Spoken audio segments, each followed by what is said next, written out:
All of the missiles and drones that came into Saudi Arabia are Iranian manufactured or Iranian supplied.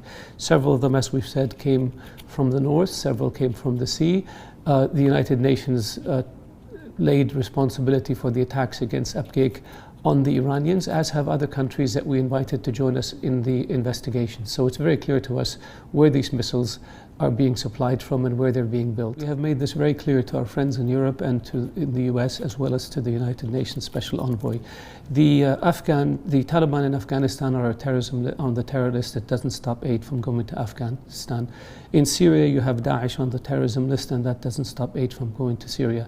Hezbollah in Lebanon is on the terrorism list. That doesn't stop aid from going to Lebanon.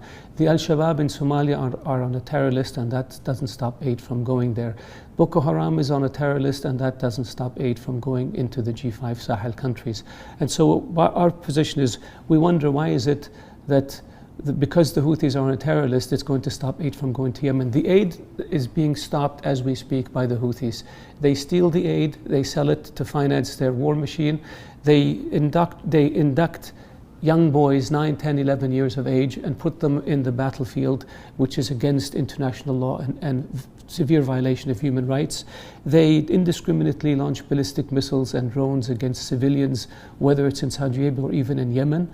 And they robbed the central bank. They rejected every attempt at achieving a peaceful settlement or in terms of cooperating with the UN Special Envoy. So the position from our perspective with regards to the Houthi is very clear. All of these, they belong on a terrorism list and nobody should deal with them.